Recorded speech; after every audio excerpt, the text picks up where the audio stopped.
So this is a 6-yard sari, and I'm gonna take the end and take the corner. So this is the shorter end. I'm just gonna take the corner that I would normally put over my shoulder anyway in a nivy drape. So you just wanna gather the corner, and then if you are using a very lightweight sari like I am, just gather a few pleats so that it gives you some weight to hold on to, and then pin it onto your left shoulder.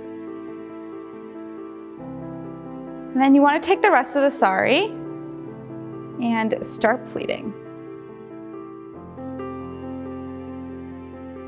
And then for this drape, I like it to kind of hang a little bit, so I'm not gonna pleat right to where it meets the chest pleats. So I think that's a good amount of hanging space, and then just let go of, I would say, the first 2 pleats, so maybe like a foot of fabric, and then tuck this in to the center.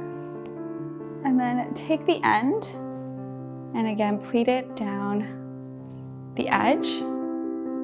And then take that and tuck it into the back as well.